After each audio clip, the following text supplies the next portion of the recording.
गुजरात के अहमदाबाद से थोड़ा दूर एक छोटा सा गांव था, कालीधार। गांव चारों तरफ से सूखे खेतों, घने पेड़ों और वीरान रास्तों से घिरा हुआ था।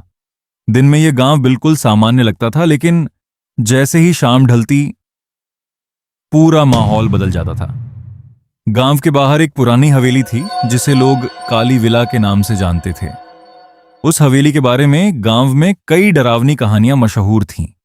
कहा जाता था कि रात के समय वहां से औरतों के रोने की आवाजें आती हैं। कभी किसी बच्चे के हंसने की आवाज सुनाई देती, तो कभी हवेली की टूटी खिड़कियों में सफेद साड़ी पहने कोई औरत दिखाई देती। गांव वाले सूरज ढलने के बाद उस रास्ते से गुजरने की भी हिम्मत नहीं करते थे। लेकिन शहर से आए 5 दोस्त, आरव, निशा, कबीर, रोहन और मीरा, इन बातों को सिर्फ अंधविश्वास मानते थे। एक रात सभी दोस्त रोड ट्रिप पर निकले हुए थे। रास्ते में उन्हें एक चाय वाले ने उस हवेली के बारे में बताया।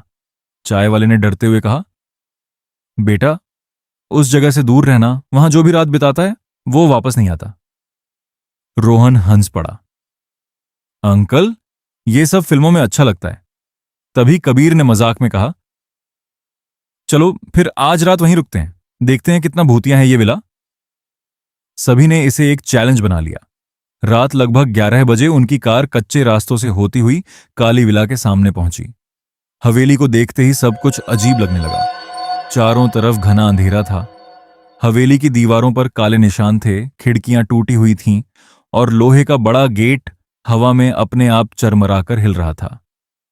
मीरा ने धीमे से कहा, यार, ये जगह सच में डरावनी लग रही है। लेकिन रोहन अब भी हंस रहा था।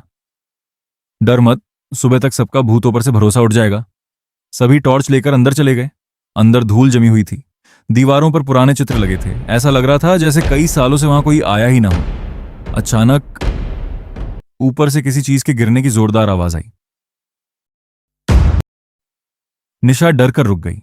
कोई ऊपर है? आरव बोला, चलो देखते हैं। सभी धीरे धीरे सीढ़ियां चढ़कर ऊपर पहुंचे।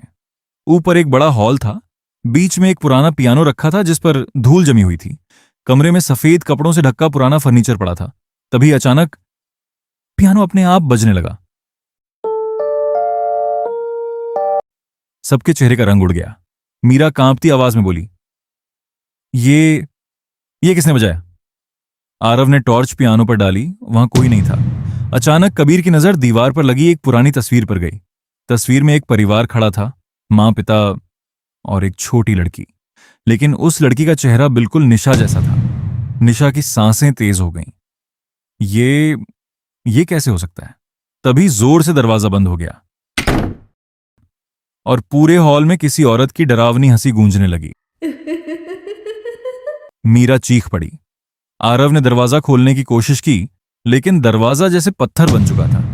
तभी अचानक कमरे के कोने में किसी के खड़े होने का एहसास हुआ। सबने धीरे धीरे पीछे देखा। एक औरत सफेद साड़ी में खड़ी थी।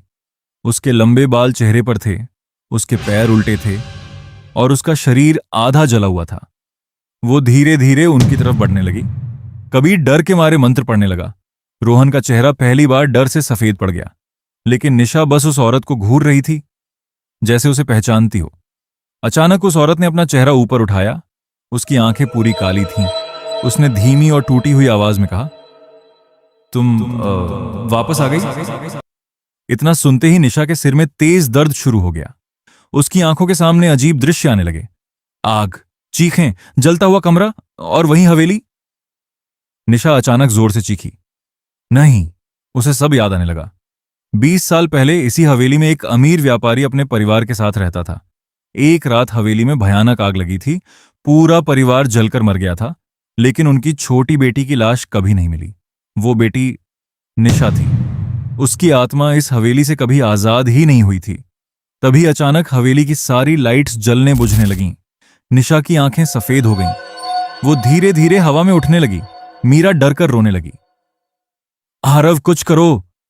आरव चिल्लाया, भागो यहां से! सभी सीढ़ियों की तरफ भागने लगे, लेकिन पीछे से किसी के दौड़ने की आवाज आ रही थी, जैसे कोई उल्टे पैरों से तेजी से उनके पीछे भाग रहा हो। सभी नीचे पहुंचे और मुख्य गेट की तरफ दौड़े। लेकिन तभी कबीर अचानक रुक गया। रोहन कहाँ है? सभी ने पीछे मुड़कर देखा। रोहन उनके साथ नहीं था। धीरे धीरे सबकी नजर ऊपर बालकनी पर गई। वहां रोहन खड़ा था, लेकिन अब उसका चेहरा इंसानों जैसा नहीं लग रहा था। उसकी आंखें पूरी काली थीं और उसके चेहरे पर एक खतरनाक मुस्कान थी। फिर उसने धीरे से कहा, अब कोई यहां से जिंदा नहीं जाएगा। इतना सुनते ही हवेली के अंदर से भयानक चीखें गूंजने लगीं। पूरा गांव उन आवाजों से कांप उठा। अगली सुबह पुलिस और गांव वाले वहां पहुंचे। हवेली का गेट खुला हुआ था, लेकिन अंदर कोई नहीं था। न आरव, न कबीर, न मीरा, न रोहन और न ही निशा। सिर्फ ऊपर वाले हॉल में एक नई तस्वीर रखी थी। उस तस्वीर में वही पांचों दोस्त खड़े मुस्कुरा रहे थे और उनके पीछे वही सफेद साड़ी वाली औरत खड़ी थी।